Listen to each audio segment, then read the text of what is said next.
Welcome to Comannder Community, where we discuss everything beyond the tabletop, the people, the places, the things about Magic Gathering's most popular format. Brought to you by Star City Games. I'm Anthony Alonji. And I'm Sheldon Menery. In each episode, we'll address one or more hot-button issues in the Comannder community. We'll talk about Commander's current events and the intersection of our hobby with life in general. And I am still 99.99.99.99% likely to ask Sheldon, what the hell is wrong with you? Well, I got to tell you, one of the things that's wrong with me this week, Anthony, is we had to say goodbye to beloved actor Sir Ian Holm. Yeah. Most of our audience probably knows him as Bilbo Baggins in Lord of the Rings. For me, his sort of starring turn was as Fluellen in Kenneth Branagh's Henry V. I loved him in that film. Right. And he was a Shakespearean actor on stage for a long time. The obituaries on him talk about the fact he was at it for a long time. He loved supporting roles. And he was at it for a long time. And then he got like an increasing sense of stage fright. And he had to peter off. And one of the roles that saved him in movies was one of the first roles I got to know him as a kid when I first saw Alien. And he was Ash, the android. And right, I completely forgot about that. He had the defining moment, I think, one of the defining, obviously Ripley was the defining character and she had the defining moments. But aside from the amazing work that Sigourney Weaver did, he had the defining moment as a supporting actor in that where he essentially talked about it in his dying breath after he came after her and, she took him out. And he's like, this is the perfect organism. And he mentioned, in that word, he's kind of bleeding the white stuff from his mouth. And he just kind of had this kind of cruel, sad smile where he just told her that he didn't like her chances. We won't lie to you about your chances, but you have my sympathies. And it was just this cold line delivered perfectly. And it just stuck with me. I was like, 9 or 10 years old when I saw it. And I was just like, well, he was always one of those actors when you see something or when you saw him in something, you go, "Ooh, right. That's Ian Holm," or that's the guy. And then like post Lord of the Rings, you see him in something from way before, and you go, "Oh, I didn't remember that he's in this, but I love him." Yeah. Yeah, well, he had fantastic roles. So we will miss him. Rest in peace, Sir Ian. You did so well by your profession, and we'll miss you a ton. So we're recording this episode on Father's Day in the U.S. So happy Father's Day to you, sir, and to all our other dads out in the community.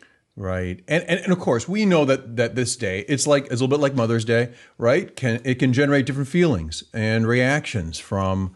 Maybe among those who've lost a father, maybe those who've had experiences that are not, maybe bad experiences with a father. Maybe those who have been fathers and they've lost their kid. Maybe those who've maybe wanted to be a father and never gotten the chance through adoption or any other means. And it can also be challenging for single moms, for grandparents, or for big brothers or other relatives who find that they are in charge of children. So we are thinking of you too, and we value your journey as well. And this day can be for you as well, and we don't want anybody to feel if they're playing or wish they could play a fatherly role or have had a good father. This is for you too. So we thought that we'd take a look at masculine role models in Magic and celebrate the positive and figure out where we can help improve things that aren't so great. Right. I think we take a look at some folks from real life and, of course, some characters from the Magic storyline. Yeah, absolutely. Who's your first shout out? Who do you want to talk about first? Well, the first person that I thought of was, I will say, when I got up this morning, I got a note. It was just like random text message from somebody on Facebook. It was like, "Hey, I don't know if you're a father or not, but thanks for sort of shepherding the Comannder community." And I'm like, I'm not, but I don't know if I've ever thought of myself that way, but it was certainly a nice way to start the morning. It is, and they stole my thunder. I was going to thank you for being such a good godfather to the community. We have joked in the past that you are the godfather of the Comannder community, and I am the Fredo of the multiplayer format. and so happy Father's Day to you, sir. Thank you, sir. But I know we have other people on mind besides you and me. So who else do you want to? Well, the first person that came to mind, the first real life person that came to mind to me is Adam Fisher, who you would otherwise know as Dana's dad. So many. That's how I first got to know him, actually. It was a while before I made the connection as to who he was. But yeah, that's how I first kind of knew him. Yeah. So if you don't know who Dana is, she's a 9-year-old competitive Magic player that's gained quite a bit of renown by being seriously good at the game. She made day 2 of a Grand Prix right before the pandemic shut things down.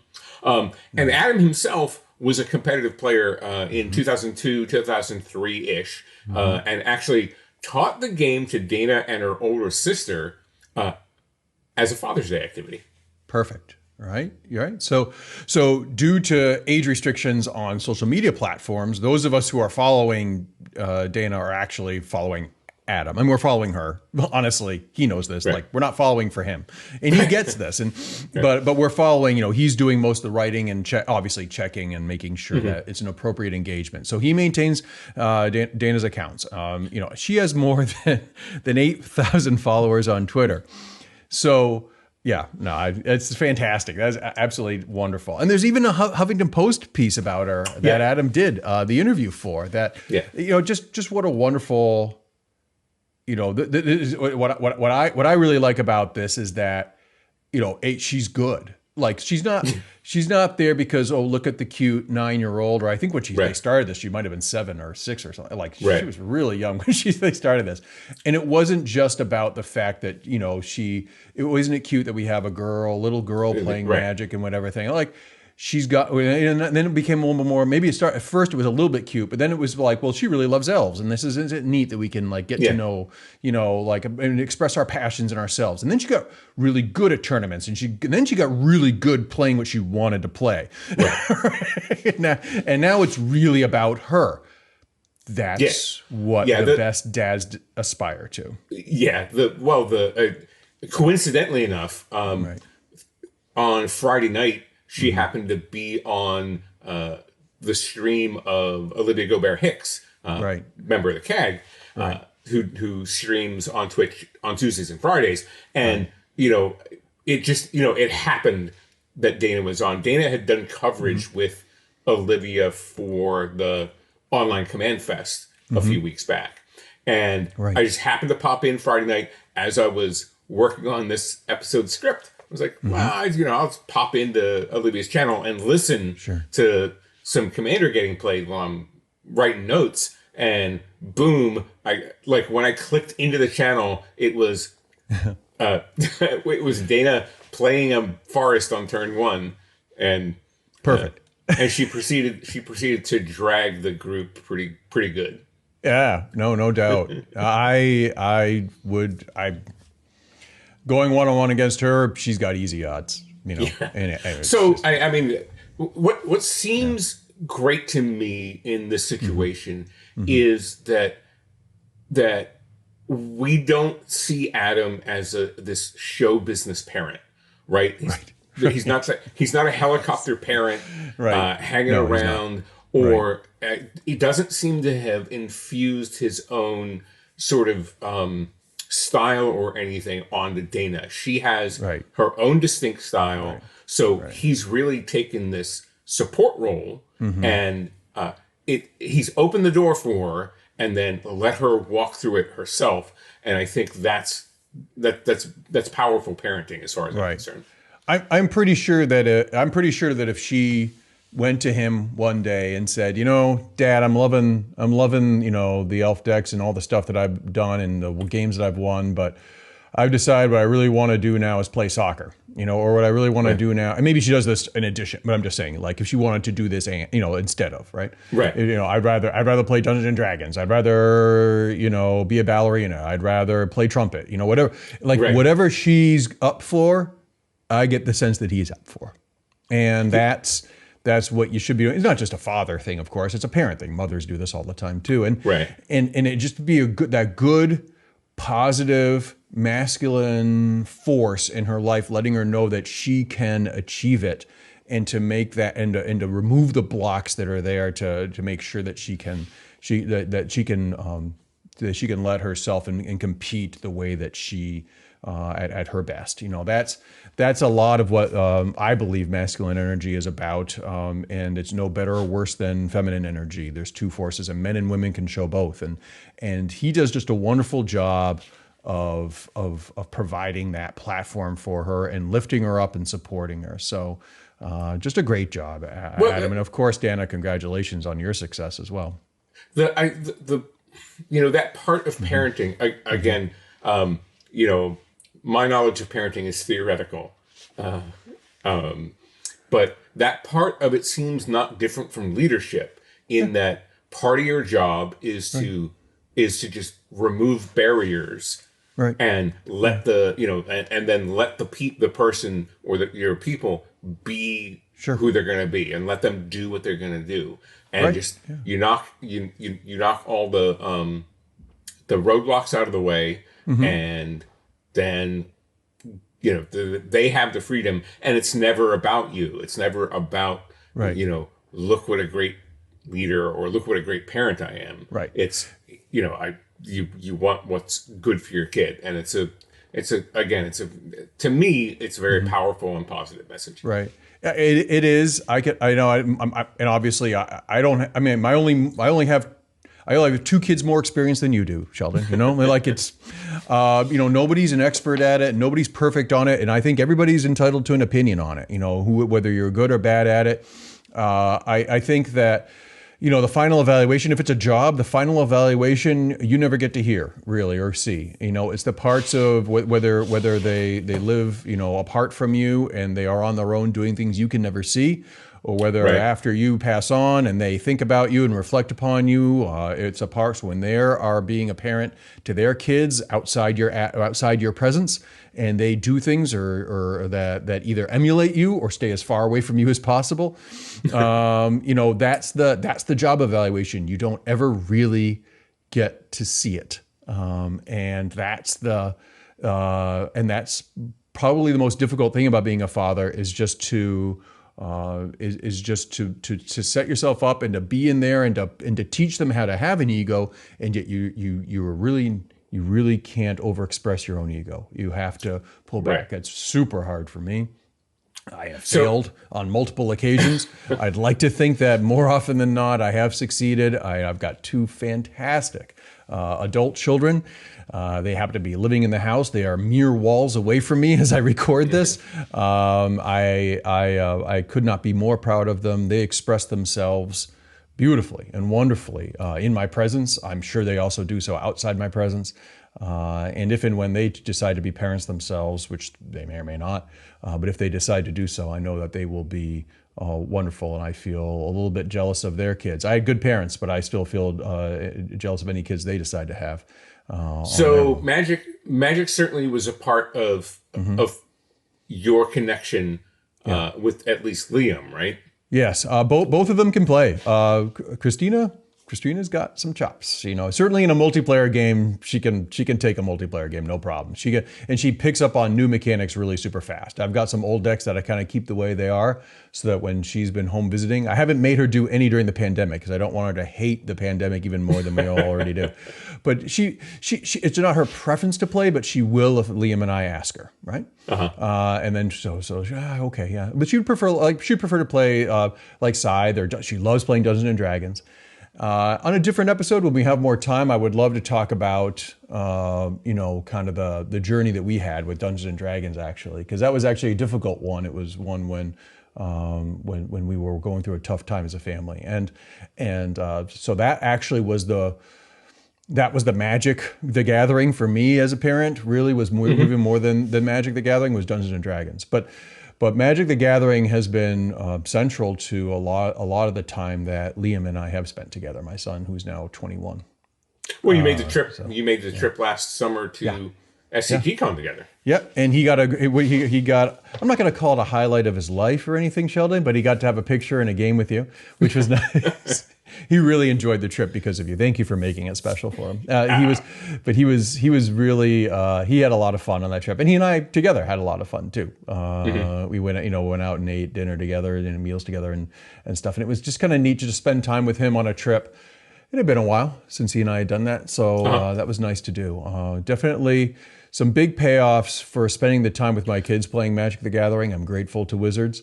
I may have some criticisms for Wizards later in this episode, but so I want to start now by saying that I'm truly grateful in all seriousness to those who have made the game and kept it great, because that's a big part of how I've parented is through teaching them everything from strategy, how to win, how to lose, math, interpersonal relationships. It's all in there, and it's a tool. It's been a fantastic tool for me, a fun tool for me. All right. Any other real life dads that intersect our community intersect our community? I mean, there's so many that are out there. What I hope I see on Twitter today is a lot of positivity about dads, toward dads. I also want to see some positivity out there, this will come out a few days after Father's Day. But I'm hoping to see today, and what I hope people will keep expressing in social media, is appreciation not just for the good fathers, but also for the kids that maybe had to live through less than ideal experiences. Sure. Because I know that there are a lot of them out there.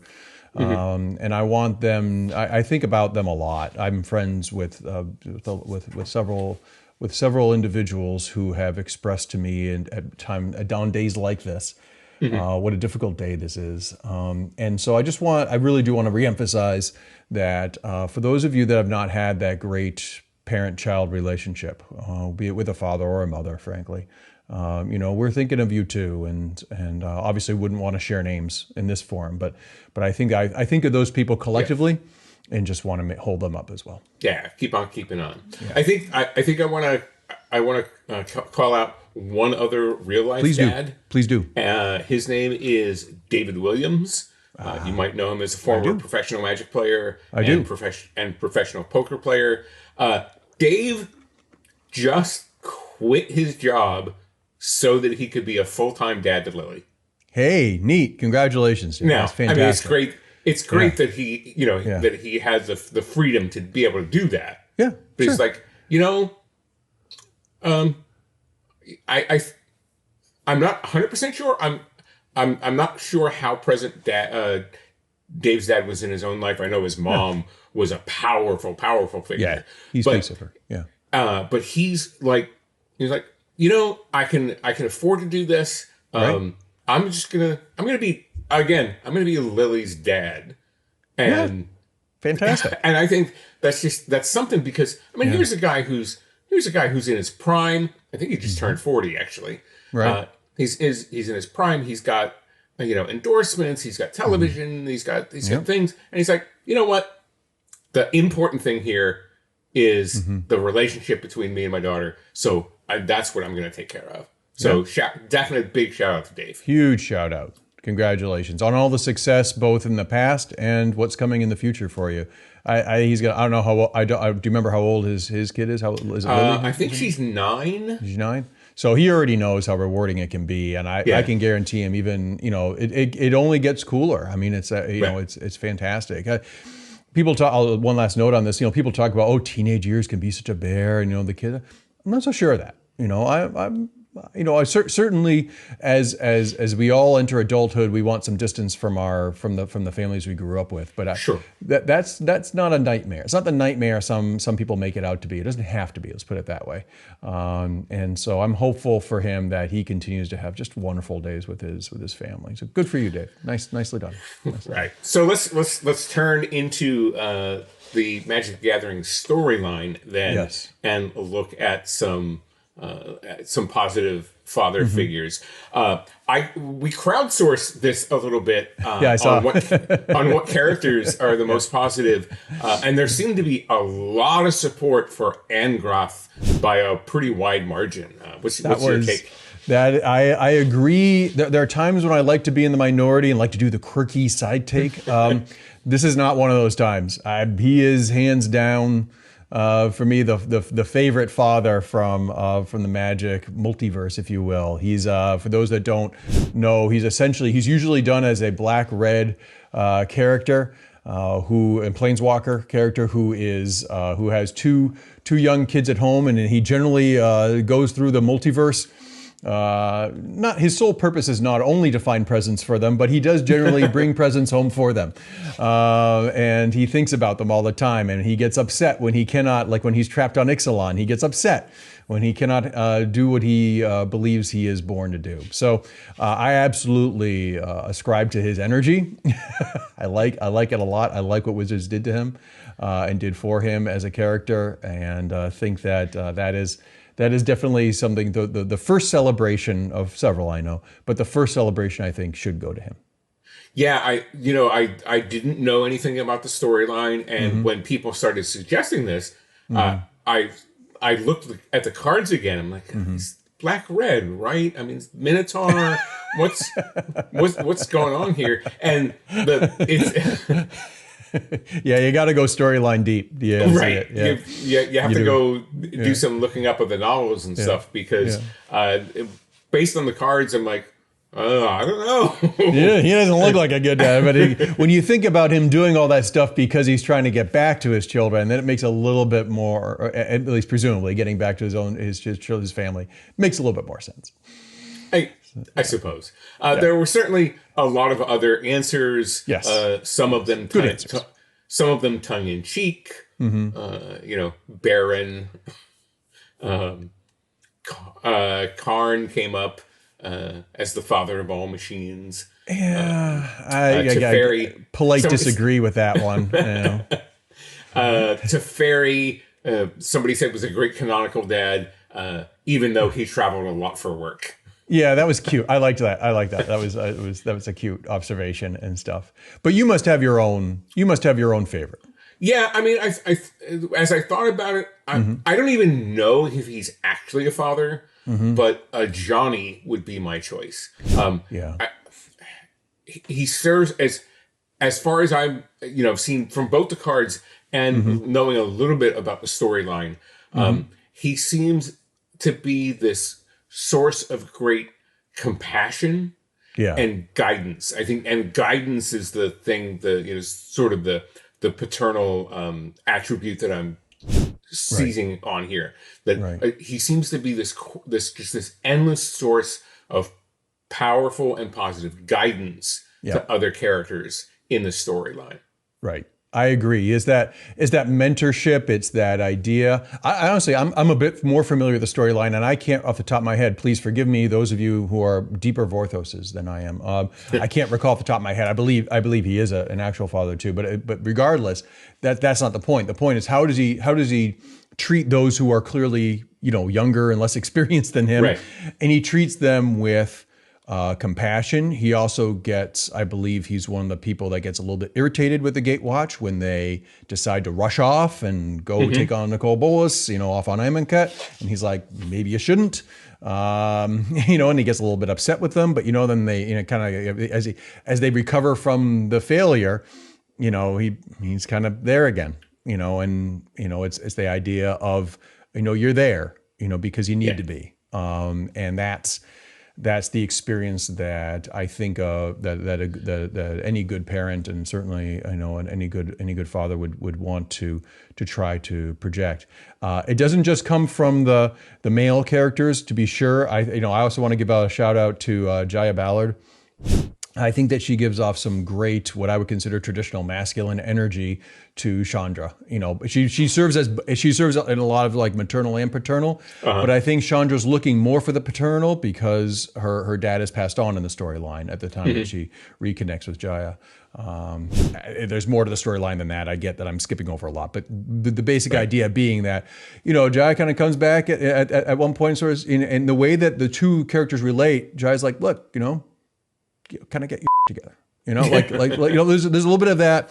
There's always a little bit of that, sort of tough love, maybe you can call it, or you can call it kind of a little bit of a prod a little bit like, you want to be better than you are, stop looking at me. Just don't look at me. One of the things that I hope he doesn't mind that I share this. One of the things I noticed about my son is during a lot of games when he would make a good play, he'd look up at me immediately. And he must have picked up on this energy when I was younger, like, looking for the approval, whatever it is. Like he'd look for the expression on my face and stuff. It has since turned into he's looking for tells, by the way. I get it. I'm not stupid, right? But earlier on, he would make a good play and he'd look right up at me, or he'd make a play that he's not sure if it's good or not. He'd look right at me. And what I had to train myself to do is to just be total, as flat affect as I knew how, as the Sicilian American can do, which is maybe not that flat affect. It was, to me, as I noticed him doing it, it was like, look, stop looking. I mean, look to me for validation for like the important things in life. Sure. I guess, as you grow older, but like, should you play the 2-2 or the 3-3? I don't know.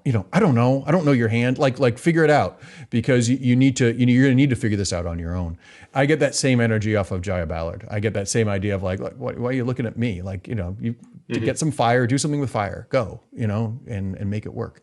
That idea resonates with me because I was a child of a single mom, in a time, in the early 60s when being a single mom was even more difficult than it is today.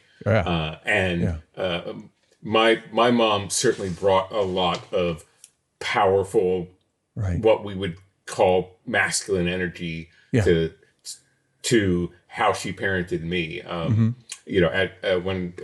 When I offered her a eulogy when she passed a few years ago, I said that she was the lion that taught me how to roar.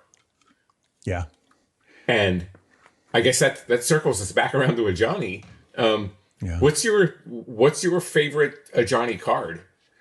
Because there's a dozen or more of them. I'm gonna forget the exact title of it, but it's one of the early ones. The 3 mana that gives a +1/+1 counter. Then it gives double strike and I think flying, and then it makes a ton of cats. Right? I think that's the one.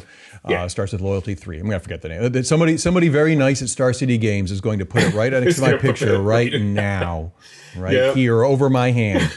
Shout out to the protection team, because we thank you very much for doing that. And then if you could just modulate my voice so it sounds like I'm saying Johnny, caller of the pride. just kind of make that work. Thank you. Very kind. I remembered it. I'm fond of the one that gives 100 life. Yeah, that's a nice one. I got to say, when I saw that one, I was like, that is pretty darn awesome. I don't know if there's really, like, he's as consistency he doesn't do what Jace does, which is these big ups, amazing Jaces, bad Jaces, right? Liliana is a little up and down too, right? Yeah. But Johnny, he's pretty consistent. He usually comes in at 3, 4, 5 mana, right? He doesn't come, he's going to come in at 2 like Tybalt. He doesn't come in at like 10. 6, He's not 7 like Karn. Yeah.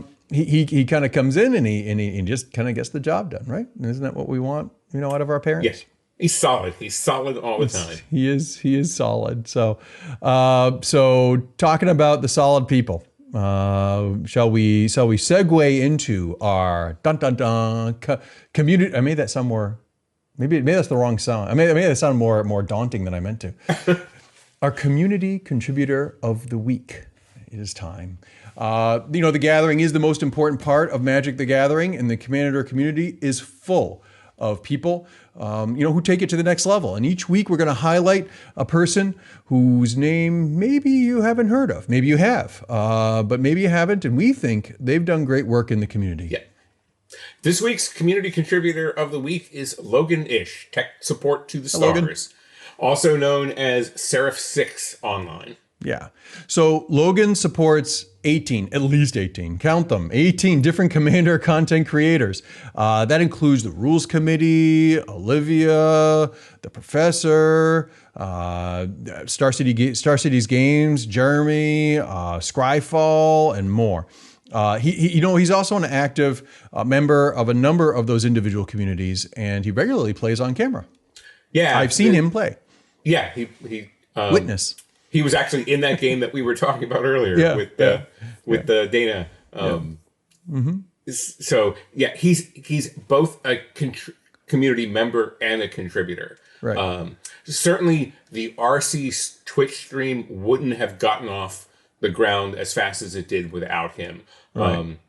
The fact that he was there, he's been both a teacher and a doer for us. The learning curve on streaming is a little steep, and getting it, especially getting it right.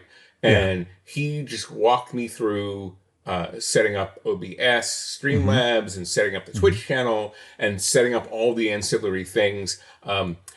And quite honestly, there was a bunch that he just did himself. He set up the RC Discord server, and all the cool channels that we have. So it's just, he just keeps giving and giving and giving. As one of the thank you gifts early on, like when we first launched the Twitch stream, I sent him 5 pounds of high quality bacon as a thank you. I assume not Oscar Mayer or Purdue. No. I assume this was. No, Nuska's bacon, the world's finest bacon. No, I know you would do it right. It would just crack me up to think of you sending like that. Here's just 5 packages of grocery store bacon. Like some Oscar Mayer hot dogs. Thanks, Logan. You're great. And the thing is, he does most of his. I mean, he's an IT professional, but he does most of it in his spare time. So if you can support his Patreon, he didn't want to set up a Patreon, but nearly everybody that he supports said, "Give us the opportunity to be able to support you back." Right. So he set up a Patreon. So if you can support that, that would be grand. And it just so happens that today, the day that we're recording this episode, is his birthday. Happy birthday, Logan. So also happy birthday. He's doing like he does, because he's again, he's a vibrant member of the community. He's doing an all-day stream on his channel, and just having all his friends come drop by and play games of Comannder with him. Yeah. Well, I hope it went well. By the time you see this, Logan, I hope that your birthday was awesome. I hope many happy returns. And thank you for all you do. You've done. I mean, I haven't mentioned it. You helped tech assist for me as well. You've helped me out. You've certainly helped Sheldon out, and all the others that you've helped. Just thank you for all you do as a community contributor. You are awesome sauce. Thank you. Yeah. Thanks for defining what it means to be a community contributor. Agreed. Yeah. All right. Well, let's move on to our magic topic for the day.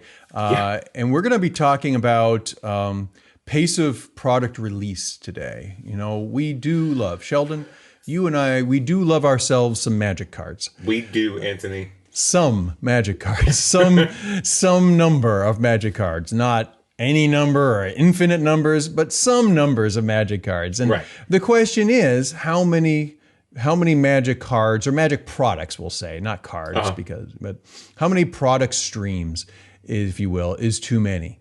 We're on the heels of Comannder 2020 coming out. I've got a few decks that I've built that I've only been able to play 2 or 3 times that I've just constructed. In the middle of all this, Core Set 2021 preview comes out. Okay, yeah, that's good. We're still getting used to Ikoria. Allow for some pandemic, lag here, but we're still all getting used to Ikoria as well. And then just as we're not even all the way through Core Set 2021 previews, and now something called Jumpstart. And I'm not being facetious, Sheldon. I kind of don't know what Jumpstart is, and I get it. I'm a community. I'm a content creator. Here's the situation I'm in right now. I'm a content creator, and I get it because there are people out there that will criticize this, and I just want to say, advance, go jump in a lake. Go jump start in a lake. Don't get on my case for this, because this is the point. I'm a content creator. I pride myself in knowing the products and knowing the cards pretty well. And I don't know really what Jumpstart is or what it's for, unless I don't even talk about the secret layer releases. The Burbs were cute. Sure, I get it. There were a couple others. I don't remember what they were. Whatever. Where are we, Sheldon? This feels like a bit much, and I'm of the opinion that it is. I'm curious where you are. Well, first, Jumpstart is sort of the crossover between constructed and draft Magic. So the idea is that the cards are in packs or in themed packs. You buy two, shuffle them together. I buy two, shuffle them together, and we can have a very quick, already constructed game between the two of us. Some cool reprints, but anyway, there's certainly been a lot of criticism from the community that we're on Overload, and that's easy to get. And here's the thing: I think that we as Comannder players face that players who are fans of other formats don't necessarily. Right. Every set is a Comannder set.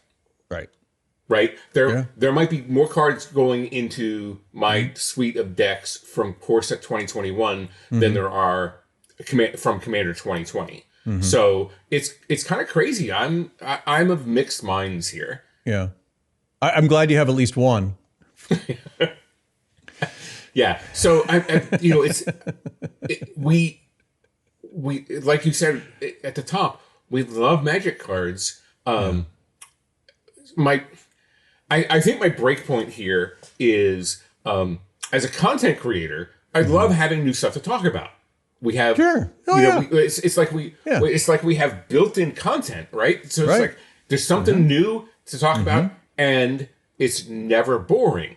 Right. If there were a bunch of new sets and they were terrible, then then we'd sort of again as creators we'd be up a tree because we'd sort of be forced to talk about stuff that we were shrugging about.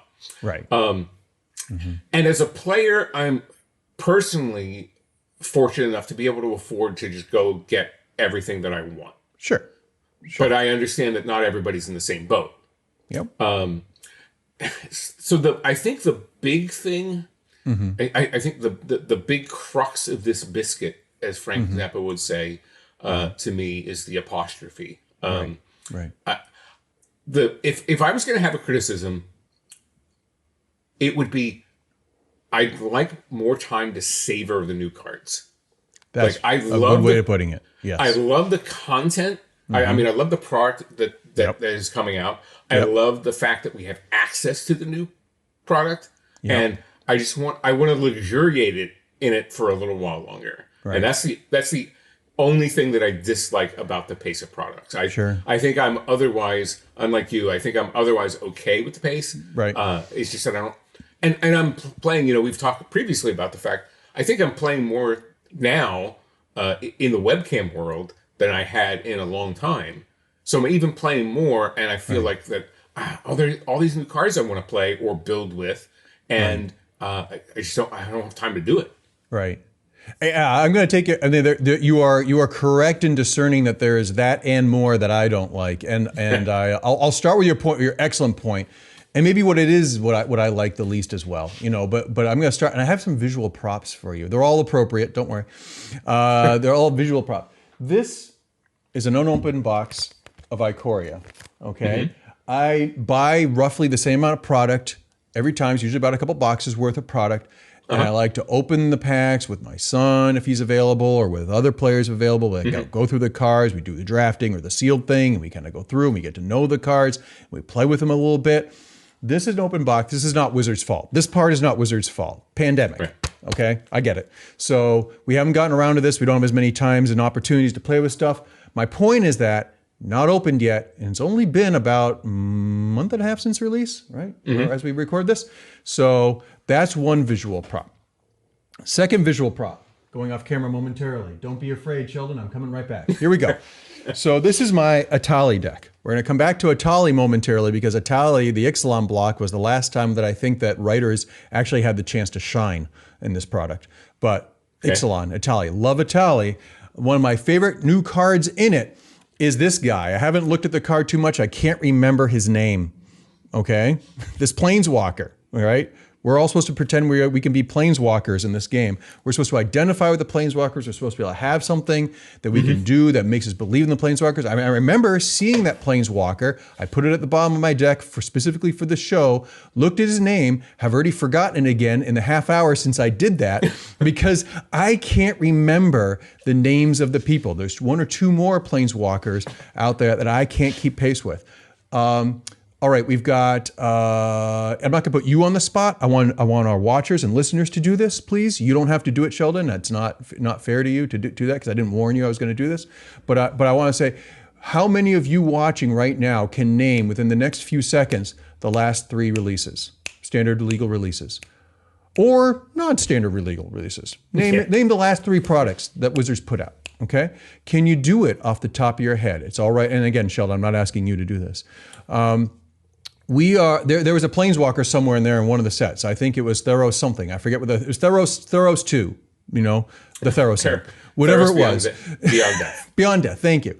So Theros Beyond Death. I mean, and you're, and I know that you would know these things because you are full-time community. But part of what I hope I add value to the show is that I don't stay as connected, and part of that is purposeful. Part of that is time, and I don't have time to stay as connected to the Twitter feeds and the other things that the Twitch channels and the other things that are going on. But part of that is purposeful on my part because I want to experience Magic as much as possible the way that large swaths of players out there do experience it beyond the online community. I try to do as much as possible in person and local stores and things like that because I can. I'm privileged enough to be able to usually. And that's some of the value that I feel I can add to in perspective. I can add to a show like this. So lots of different groups in person and things like that I do during non-pandemic times. There are people out there who don't remember the releases. They don't remember the names of the products. They're asking me what I thought they were done with core sets, but now there are core sets, and what is happening with that? And I thought we already did a thing that was sort of like is this mutate thing like that thing that unset, and then they can't remember what the unset was even called. There's just so much that people cannot track. This is going to get me to my central point in a moment, but I want to give you time to react to what I've said so far about, if there's anything else you want to say about the savoring. I can't savor it. I can't savor it at all. I can't enjoy it. The thing to me is that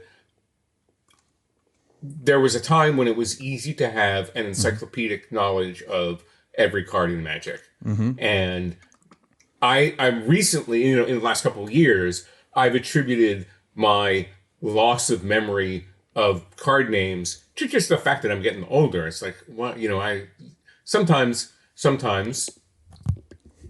as some of you will find out in a decade or two, right. Your memory isn't as sharp as it used to be. Yeah. And I'm forever saying, what's the card that does this? There's that new one that, there's that new mutate one that does this. And what's the name of it? Right. And maybe part of that's getting older. Maybe that is, again, part of overload, that you need to have to study so much to be able to take it all in. Right. I think one of the things we forget here is that there is so much Magic design space to be explored that designers want to explore it. Right. And I mean, we could talk about the commercial impact. The reason that we have sets at the pace we do is because they're commercially viable. Right. Right. I don't really see Wizards of the Coast as any more jaded than any other large corporation that's in business. Right. They're in business. They're in business to make their product, make and sell their product, and be profitable. Right. If the profit margin was there on slower releases, they'd do it.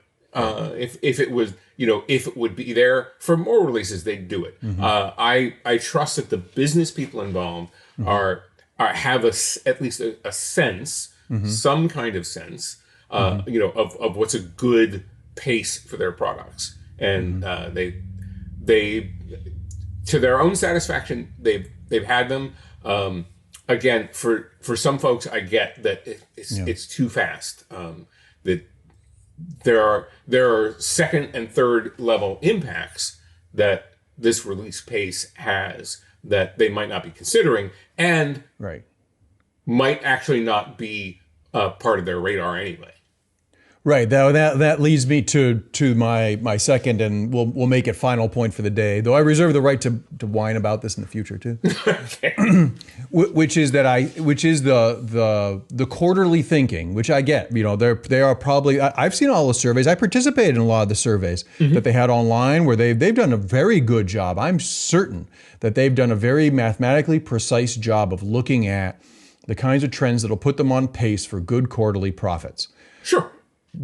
And like most companies that look only a couple quarters ahead, they are going to regret this, I believe. This is my estimation.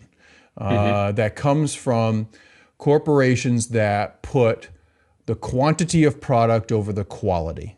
Because the quality, unfortunately, in my opinion, Okay. You're the opinion to which you're entitled. The opinion to which I am entitled, I believe has gone down. I believe that, for example, Companion, the standard cards that they've had to ban, the card stock quality on so many products, I believe all of these things are related. I believe they are fairly recent. They come from the last 3 to 5 years. They come from a different direction that this particular part of Hasbro has been undertaking. I understand that Hasbro is on a monolith. Wizards of the Coast is on a monolith. There are different departments making different decisions, and different people in different areas that have different opinions. I get it. This is not a blanket slam on Wizards or even Hasbro. I do believe that they are making some calculations that are good for the short term and bad for the long term, because that box I just showed you over there, that tells me I'm doing okay, actually, with half as much as I used to buy. And it's not just that I buy, it's other stuff that I buy as well. And I have cut, I think over the last 6 to 12 months, I have foregone somewhere on the order of $1,000 to $2,000 worth of expenditures for a product. So those of you on the business side of Wizards that are making these calculations, look, I'm one person. If you can find, 10 to replace me, maybe you can. I'm a member of Generation X. We're used to being outnumbered. We got it. Okay. But my point is that I don't think I'm alone. And I think that this pandemic has taught some people that they can scale back some of their purchases. And I hope somebody in Wizards is paying attention to the possibility that there is still a way to make good margins for the long run and short run, and paying attention to the quality of the product you create. Storyline, cards, a lot of things, a card stock, a lot of things being sacrificed nowadays. It is starting to. I'm not drowning in cynicism about this yet, Sheldon. But my ankles are getting splashed. Not yet. I'm going to push back. I want to push back. Yeah, please do. Please do. Well, thank you. I'm giving you, the godfather of Comannder, permission, a beacon to our community, permission Thank you. to respond to me. Thank you. You're welcome. I'm going to push back on when you say quality. Now, I know there have been some cardstock issues, like especially with the Secret Lair ones. It seems to me that the physical quality of the cards that we get in the booster packs is better than it's been in the past. Mostly related for me to the foils, because foils don't curl up like they used to. I've got the collection. I've got the collection separated, and there's a box of things that are maybe pre Zendikar or so. Right. And every card in that box is curled, whereas a bunch of the ones in the individual boxes aren't. Of more recent sets. But yeah, I mean, I saw the Secret Lair thing where they basically just stand up by themselves. That's problematic. The other thing on card quality is, I think the cards are as good as ever. The cards, what the cards do, and the interesting things that they open up. The design choices, both the thematic ones and the mechanical ones, I think have been great. Personally, I think Companion is a very compelling mechanic. Implementation, maybe could have missed opportunity. Missed opportunity. There you go. But I also happen to have been active in some of the discussions about implementation of companion. Right. And, you know, there was a multiplicity of voices, and not all of them could get their way. So, right. But yeah, what cards do, I think, is great. I mean, I do, and I expressed in my Core Set 2021 review concerns about power creep, and it's not necessarily because we're gonna have things that are just less expensive and do more powerful things. It's that designer by giving into too much power creep, designers are painting themselves into design corners. There will be a certain time where you have no place good to go, and that to me is more problematic than the fact that Questing Beast is a better creature than Urnimjin. Yeah. They're rushing it. I mean, they're just, I mean, my it's not really, I mean, like, you make perfectly valid. I mean, like, you're right. I mean, obviously there's some amazing home runs in the product they continue to create. I mean, this I'm still buying it. I'm not really going anywhere yet. I want to give an early warning. The whole point here is to do an early warning so that later on down the road, if I feel even more so, people say, well, Anthony, you've been a big supporter for a long time. Another visual prop for you. I don't know if this is going to come out well on camera or not, but I'm just going to kind of put this up here. This is a crosshatch of my recent Brawl deck featuring one of the Theros from the Therosing set, Galia, okay? Every card in this deck is from the recent set. About 2/3 of it are foil. I'm trying to foil the whole thing out, not because I want to bling out my deck, Sheldon, but because I want the curve to be the same on the cards. I want to not be accused, or I mean, people at my local store don't think I cheat, but I don't want there to be any doubt. I want to show up at the store and know. So I mean, I think they've sort of fixed it, and not really. I think that they've. Oops, there go all the cards, all foily all over the ground now. But it doesn't matter. I'll be able to pick them up easily because the curl. They're rushing it, and they are putting quantity too far over quality, in my opinion, at this time. They have time to turn this around while they're still creating amazing cards and people that could be compelling characters if we get the time to get to know them, and good storylines that I'm eager to learn about someday. There are just things that I hope that they can bring back into this game, and then if they can do all that and they can keep the pace of this product's going, I might be more on board with the pace. But right now, it feels like rushed work. A good student doing rushed work. I feel like they could do better. So that's my hope. Has the pace impacted the number of decks that you are going to build or have planned? To a certain extent, but it's partly their fault and partly not. I'm hitting a mass of decks now, Sheldon. I hate taking apart decks, right? Comannder decks, I hate taking apart. So what I usually do is for the standard legal sets, my friend. Yeah, the standard legal sets I absorb into Brawl. I use Brawl as the shock absorber. For the new standard legal cards, I'll use Brawl if I can. And then I'll reserve a few cards, the stuff I just can't wait to put in a Comannder, right? I'll either make a new deck around it or I'll put them into an existing deck. So I've slowed that down, not because Wizards is evil. I've slowed that down because there's just only so much you could do. And have decks that don't look and feel the same. There's a certain mathematical reality to this game that Wizards is fighting. And that's the other reason why I just think it's kind of nonsensical. I wasn't going to get into this third point, but I think you touched on it. There's so much design space, but at the same time, some of these design spaces and some of these themes are going to start to feel familiar to a lot of seasoned players.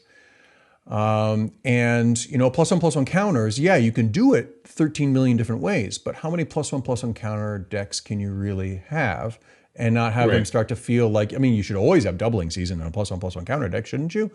And maybe they come up with a mechanic that makes doubling season bad for +1/+1 counters. I guess. I don't know how they would do it, but the auto includes that go into certain themes are starting to, and that's not Wizards' fault. This is not that's not part of my it's not part of my Andy Rooney impersonation for the day. But it is something that I think Wizards should be more mindful of. You don't have to explore. You can explore that space internally. You could have lots of compelling internal conversations about that space, and you could test that space. You could beta test. I wonder, to a certain extent, to what extent is there a way? I guess video games are obviously a very different thing online. You don't have a physical product you're throwing out there. It'd be intriguing to watch them use video games or or similar technology, online community, to beta test ideas without release or pre-release in a way. Yeah, it'd be kind of interesting to play with that idea. Yeah, that becomes problematic. We've certainly lots of folks before have commented on the number of leaks that come out of the building, and broadening the pool of testers for future sets is going to increase that, is going to make it nearly untenable, in fact, because agreed. The people will have more incentive to leak than they will to not leak. And so then you think about the balance between, I mean, so what does Blizzard do? Things leak and then they use it, right? Like that's a marketing tool. Yeah. You control the flow of it and you say, yeah, we leaked it. We leaked it on purpose. Wizards has gotten better at this too. They leak things more purposefully on a much more predictable schedule now. That's not a leak, Anthony. That's a marketing tool. Right. That's my point. A leak is when they don't want it. That's my point. Is that they use Blizzard leaks. I mean, beta testing is essentially a pre-approved structured leak that has been purposefully opened up to do things. It'd be interesting to try. I'm sure there are people talking about it. They're way deeper into this than I am. I'm just looking for ways that they can explore design space without having to rush out a set and find out later that they have to change a rule on Companion. Or that Oko just really doesn't work well in multiple formats. I'm not sure sets are rushed out, given the amount of time from initial concept to street release being 2 years-ish. Right. I don't really think that sets are rushed. There's a lot of highly qualified people working all along the way. I've written what I can about the process from start to finish, and it's a thing of beauty to watch, quite honestly. Yeah. And it has beautiful people involved. Again, this is not a slam on those people. And if anything, it is a request of the other departments of that corporation to respect not just the game designer part, because again, I'm a big fan of a lot of the individuals there, but to respect not only the time it takes to do this well and correctly, but also the time that it takes creative to come up with good storyline, powerful storyline, to be able to think through all the implications. I agree, Sheldon. It takes. I know they take a long time to do these things, and I get that. Maybe it should take a little longer for certain stages of it. Maybe they should take their time even more so, and maybe they'd feel freer to do that if they didn't feel the pressure from other aspects of the corporation. This is classic corporation theory, and whether or not the corporation is doing right by their employees. I get it. We can have different opinions. Let's point to our own culpability here too, Anthony, as consumers. Yeah. We're consumers. We want more. We want more and new product all the time. We do. And again, if there wasn't a market for it, they wouldn't be providing it. You're right. So we at the same time are like, yes, we're hungry. Feed us again. And we don't care how chunky we're getting, because these are delicious treats. Yes. No, this is so much like so many consumer products. It's like politics. It's like we could get into direct democracy versus representative democracy. There are decisions that maybe the masses. Oh, there you go. There you go. You're a liberal elite nonsense. Nobody. You're our liberal. Yeah. But I'm not going to go there this time. But I am going to say that sometimes people's short-term desires, both the consumers that consume the product and the producers that produce it, are not the only good guides of behavior. Sometimes there are other concerns. I mean, there's all kinds of things that might feel good to people to have or consume that might be unethical to do. That we should not participate in. That's why we have personal ethical standards. You and I. There's some things that we won't buy. That we won't participate in, that we won't do, even though it might feel good or be good in the moment. We know that in the long run, it isn't necessarily good. And look, I'm not asking for government regulation of wizards. I really, that's not where I'm going. Where I'm going is, I want to send a consumer-driven signal. Right. Like I want to send, it's not just there's revealed preferences and expressed preferences. I believe I'm already starting to put in both now. Revealed my preferences by buying less Magic product over the last year than I normally would. And I'm expressing that and making sure it's clearly heard that one person in the vast machinery that is this particular community, I am saying that I am scaling back a tiny bit because it's too much. And I'm saying, like you say, like we keep saying more. And what I'm saying is, you're right up to this point. And now I'm saying less of it, better done. Storyline, I'm not aiming this at play design or anything like that. Right. Storyline, card quality, some of the mechanics that maybe have slipped through. Take your time, do it right, get these pieces together, have those parts work together in greater harmony, because it is visible to some of us, and I think to you too, Sheldon. I just think you're making a very good case for other aspects of this argument. It is visible to many of us that opportunity to do the best work isn't always being taken because there are other factors in play, market-driven factors in play. We respect that. I respect that.